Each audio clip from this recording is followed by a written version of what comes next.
All right, let's try this again. Anybody, if anybody's in the chat, let me know if you can still hear me. Let me know how the stream's looking. I have no clue what the hell just happened. I don't know why. It's me check the my channel.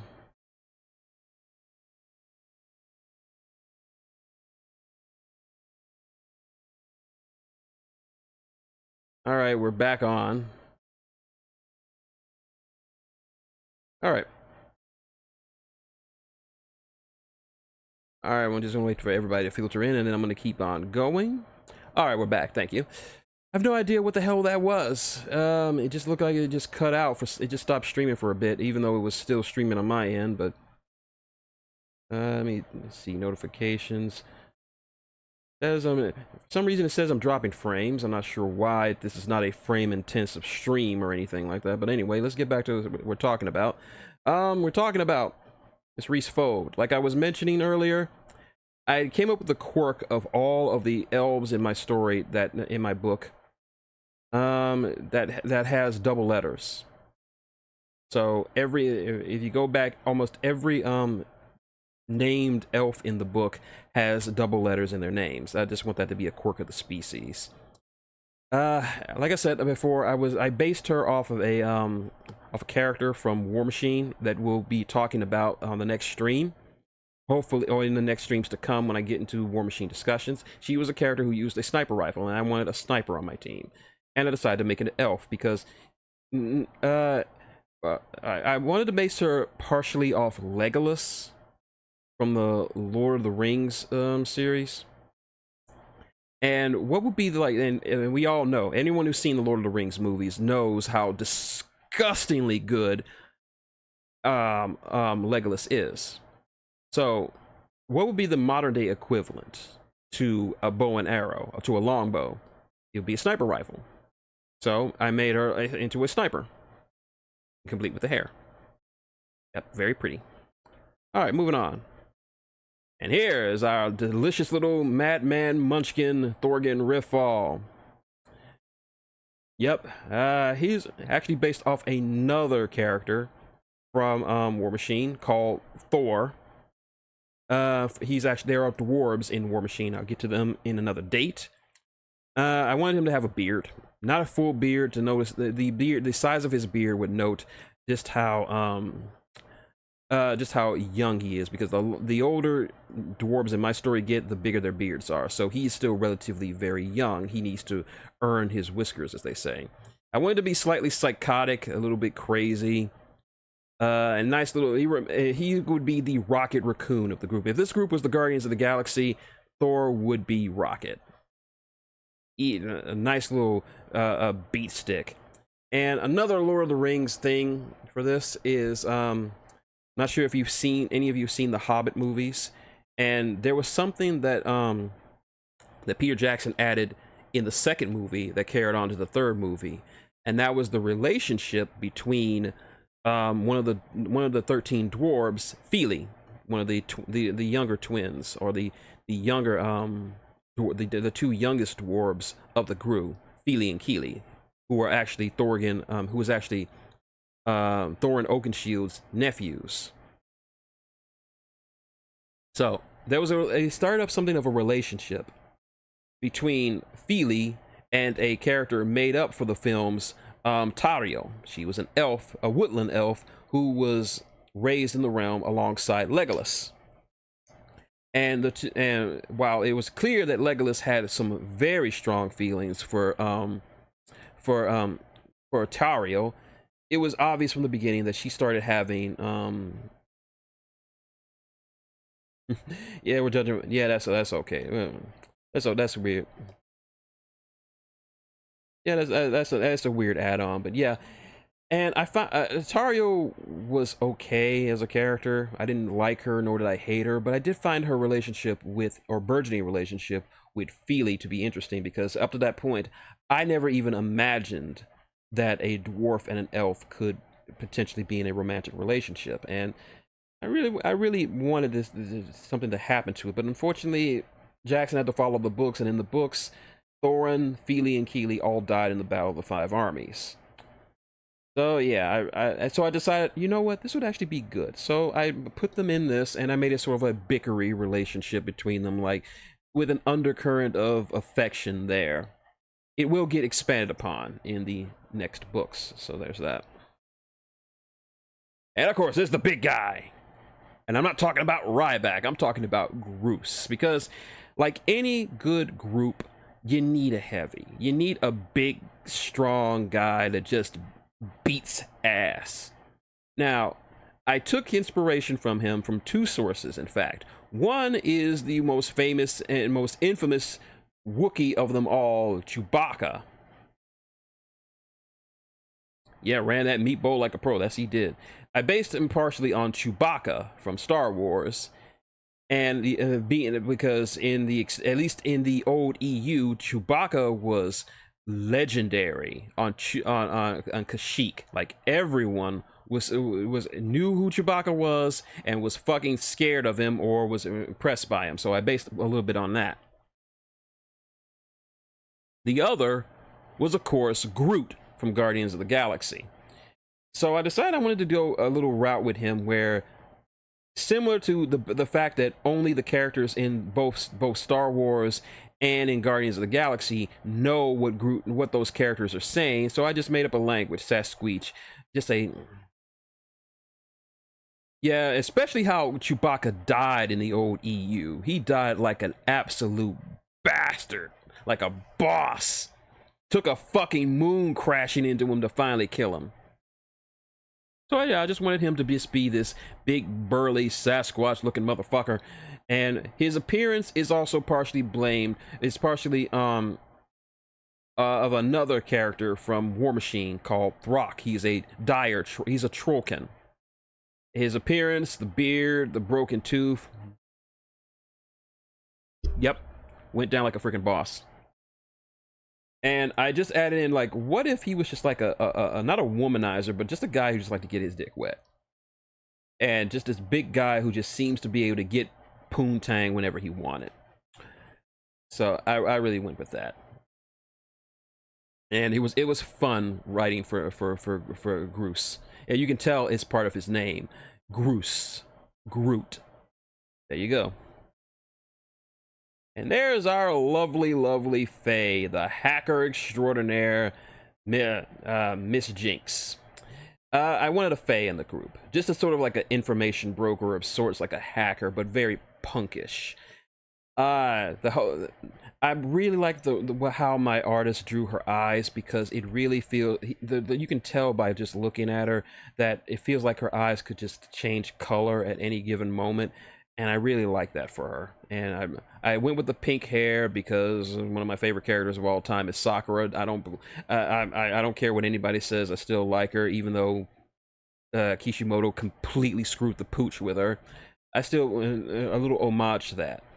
Like, she is not a frontline fighter. She is a pilot and a hacker, so she pretty much does all the day-to-day stuff. I want to make it a little bit punkish, as well as being very popular with males, even though she doesn't want any relationships with anyone. To this point in the story, I don't know if I want to put her with anybody, but that's just me. I'm not sure. She might just be the only member of the crew who does not have any kind of romantic relationships. Even if I did, I don't think there's anyone I would want to pair her with. I just like her just being her own thing. Yeah, so there's that. I especially, like I said, I like the eyes. All right, I had to make another slideshow for this, so I'm gonna make that and pop up. And we start with our next set of pictures very beautifully. Yes, behold the beauty that is Elandra Dracula. The pale hair. I wanted to go white hair for all the Draculas. Just make it a very prominent trait in them. I just told my artist just to make the most beautiful woman that you'd ever seen. And I actually got the idea for her appearance from a real life person. And this person was the real life wife of perhaps the greatest admiral in British history, Lord Horatio Nelson.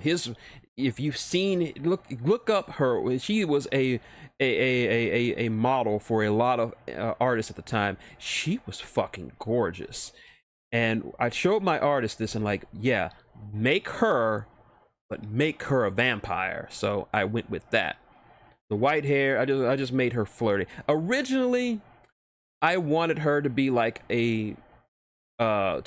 obsessed with Lucas Kane, to be a romantic rival for Don, for his affections, but I'm like, nah, that's too easy. Like that would make Luke too, like, Lucas is handsome, but I don't want to make him so handsome that he's being pursued by all the ladies in the story or anything like that. So I just decided, you know what, the whole bodyguard gimmick, it really should work out. So I just said, make the most beautiful person that you can possibly make, and there she is.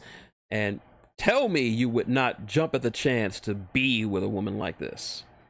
I made her seductive, but not ditzy. Like, she has, as you saw in the books, as I was reading them, she has a good head on her shoulders, like her father. Yeah, changes can go so far. Yeah, it'd be amazing. Like, there's a lot of stuff I left on the cutting room floor in my books, and this is one of them. So I decided, why not just make her in love, absolutely infatuated with him, Akira. Yeah, that's dear nephew Akira. Yeah, she was a badass too.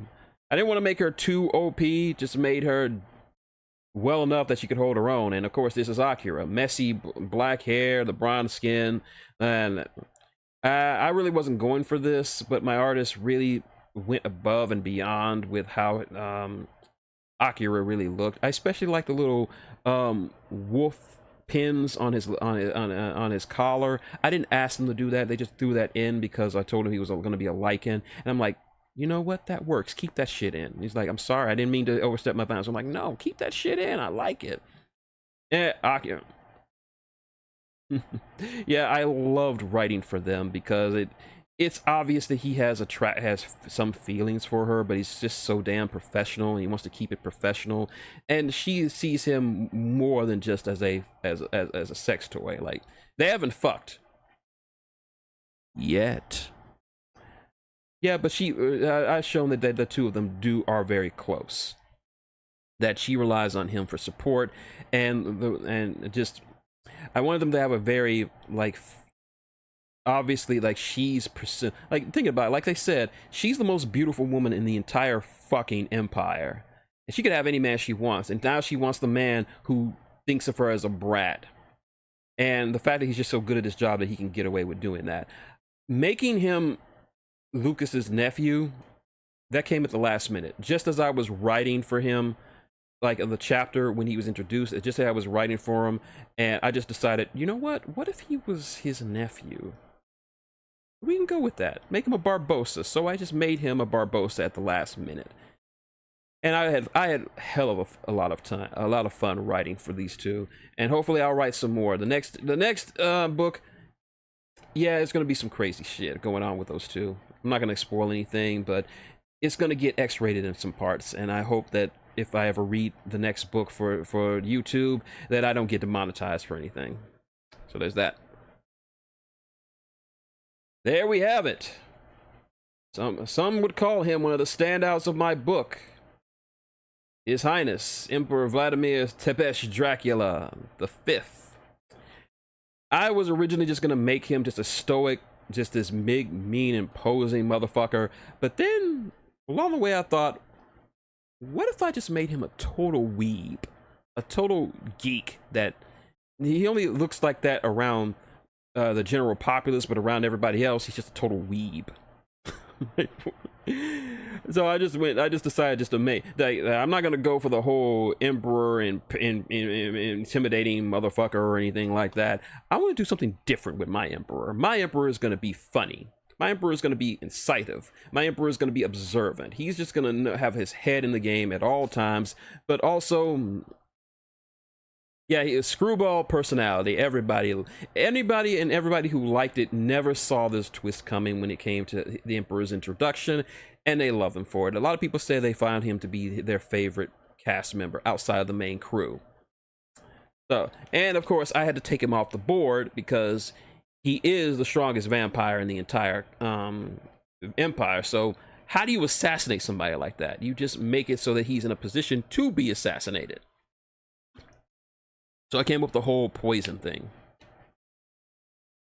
Yeah, we're going to get more into his backstory in the coming books. And a lot of his relationships involved in too, as well as his whatever relationship he has with Lucas's father. Like, he knows, like, I wanted to give a sense that he knows more about Lucas's life than a lot of people realize. So I'm just going to leave it at that. I'm just going to make it a tantalizing mystery. Like, what more does he know about Lucas? He knows something. He's just not going to tell because he's just that nice of a guy.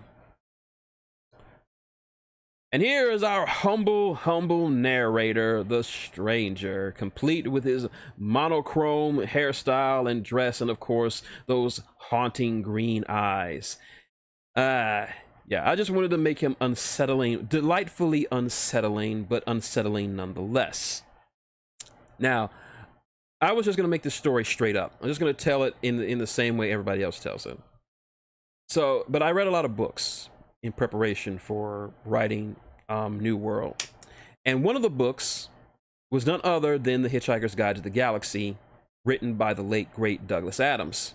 I'd seen the movie, I loved the movie, and then I read the books, and I'm like, I love the books, and I like the fact that the narrator could potentially be the guide itself. And I wanted something like that, because I felt that the original way I wrote this chapter, I wrote this book, was too boring.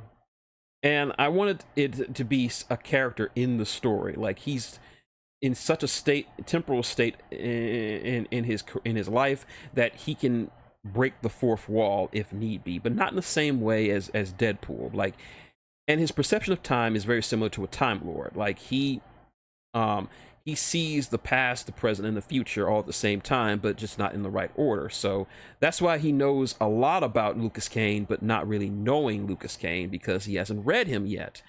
Like, hearing about a good movie, you know about it, but you never really have seen it. Like, I know, it's like, yeah, it's a fun, he adds a lot of fun into this.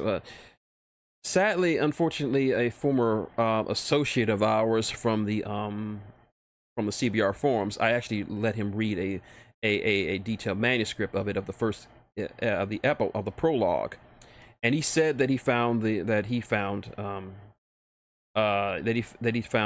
Stranger to be a prick, like an arrogant prick, and I'm like, where are you getting this? Like, where in the story does it make it seem like that he is being arrogant or that he's above it all? Like I said, he's just enjoying reading people's lives, and he just, I don't want to make him an arrogant prick. And people I talk to when I make this that comparison, I'm like, what is he reading? Like, there's nothing to say that he's arrogant. He's just a guy having fun with people, and especially when people talk about him. So I don't know where this guy, must be personal experience, and I'm like, where'd you get this? And I think it was at that point that my relationship with this person really soured to the point where I have him blocked on CBR. I haven't seen him or talked to him in years. I don't hate him, it's just that whatever was going on with him in his life and however he was treating me, I was like, you know what, I'm just not going to deal with you anymore. So if I had taken that to heart, if I had taken his words to heart, I would have completely taken the Stranger out of the story. And I'm glad I thought better of it, because I like writing for the Stranger. And just as a note, every book in the New World series, every novella, every short story, it will all be narrated by him. So yeah. And partially, I also was I was majorly inspired to create him from a character from Ben 10 Alien Force, Professor Paradox. And I was like, man, I really love Professor Paradox. Like, what if I made a character like that? So I wanted to give him a more personality of a fun time traveler like Professor Paradox. Look him up, Professor Paradox. He's great. I love him. All right. And here we have our entire crew all together. Yep. It cost me about $50 to get this picture made, and I wanted to give a nice shout out to my artist. If anyone wants to know anything more about the artist, I will give them their contact info on Fiverr. They do good work. All the pictures were hella cheap. I got them like $10 a pop, 10 bucks a pop, and I still plan to use them in the near future for other various projects I've had in mind. They were very good. For this, and they're always very easy to work with, easy to make changes for, and I am more than happy with their work, and I will continue to use them for as my artist going forward, so long as they're still willing to do the work. But that is the entirety of the crew looking all together, so you have an idea of how everyone matches up. Bruce being the tallest, Lucas being somewhat second tallest, Jinx Reese followed by him, then Don, then Jinx, and finally our boy Thor, looking all menacing and ready to do some violence upon everyone. Yes, there's that. All right, and I guess that's about time that we start to close this chapter on this particular book. As for future works, I will give you some nice little teasers about what's coming. The first two short stories / novellas will take place between, well, one will take place before the first book. The second one the next two will take place in between them. The first one I mentioned this to Mike Shell, so he knows this book is coming. It's part of a series I call New World Stories. There will be stories not related, somewhat tangentially, but not fully related to the main storyline. The storyline with Lucas Kane and his group is the main storyline. The New World Stories will be the side stories that will add to the world. The first of the New World Stories I am entitled Musashi and Julie.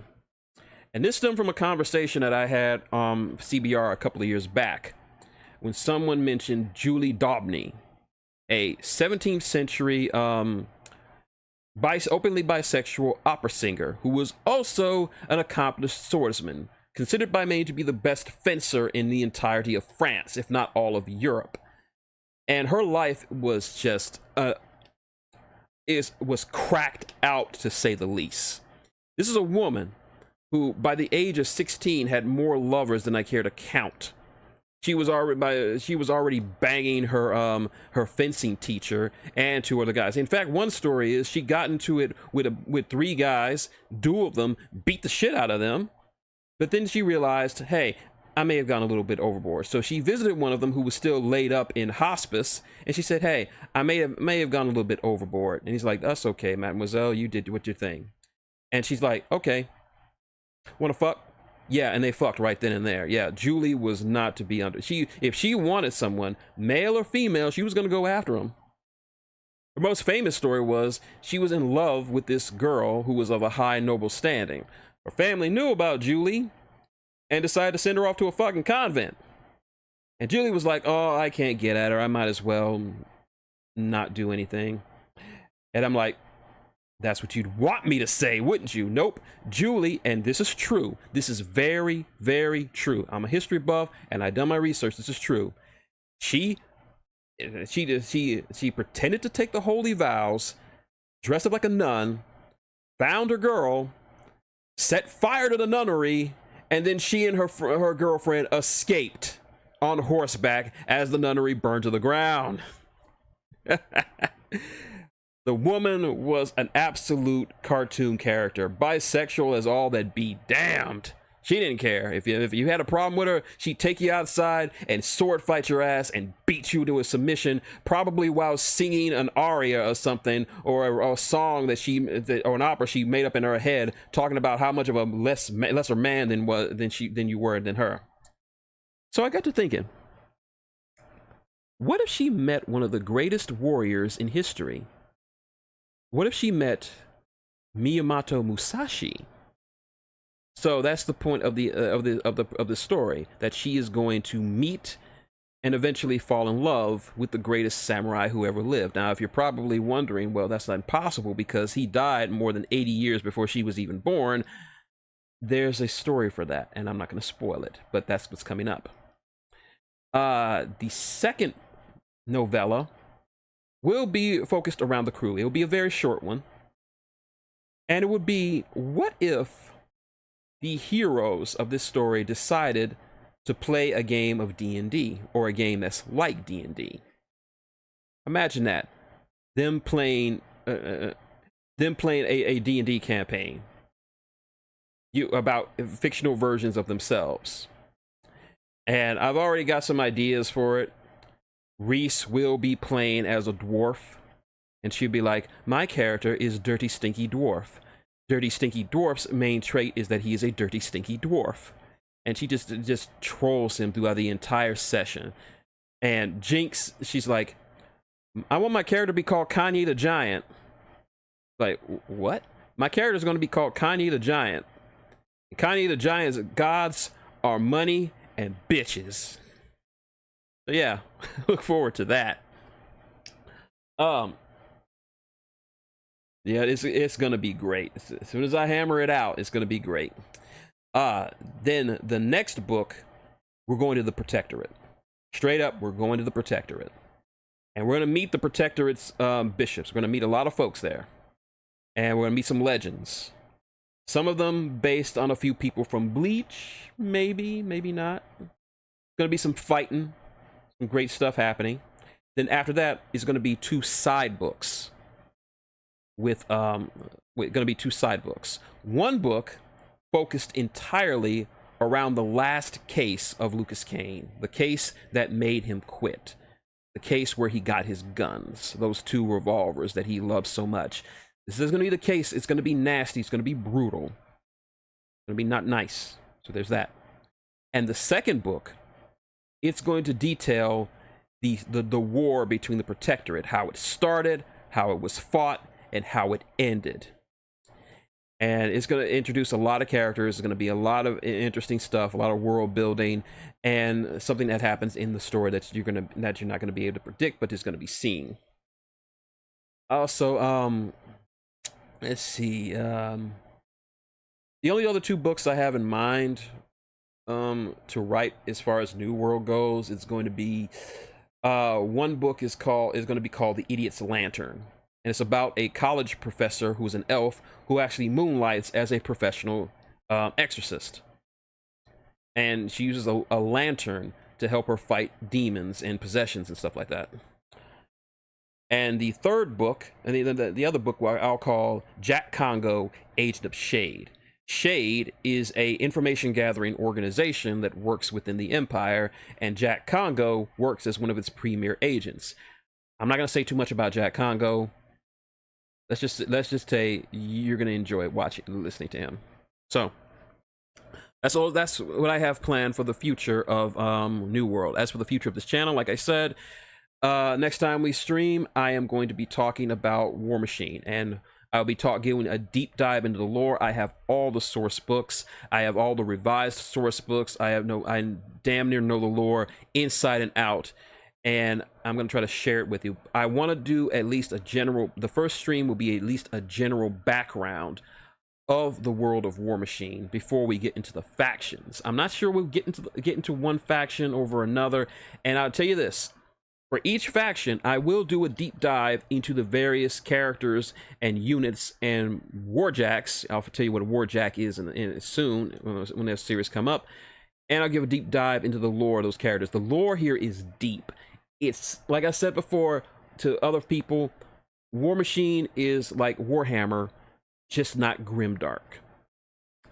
Yeah, and unlike in Warhammer where everyone is objectively evil, almost every faction is good objectively, because they have their own desires and their own pursuits of happiness, as it were, that they want to get right. So that's gonna be a deep dive, and I've been doing this for a long time. Like, I'm gonna tell you right now, I'm literally the only person on YouTube that does this for Warhammer. Like, and a lot of other people, like Wargamer Girl.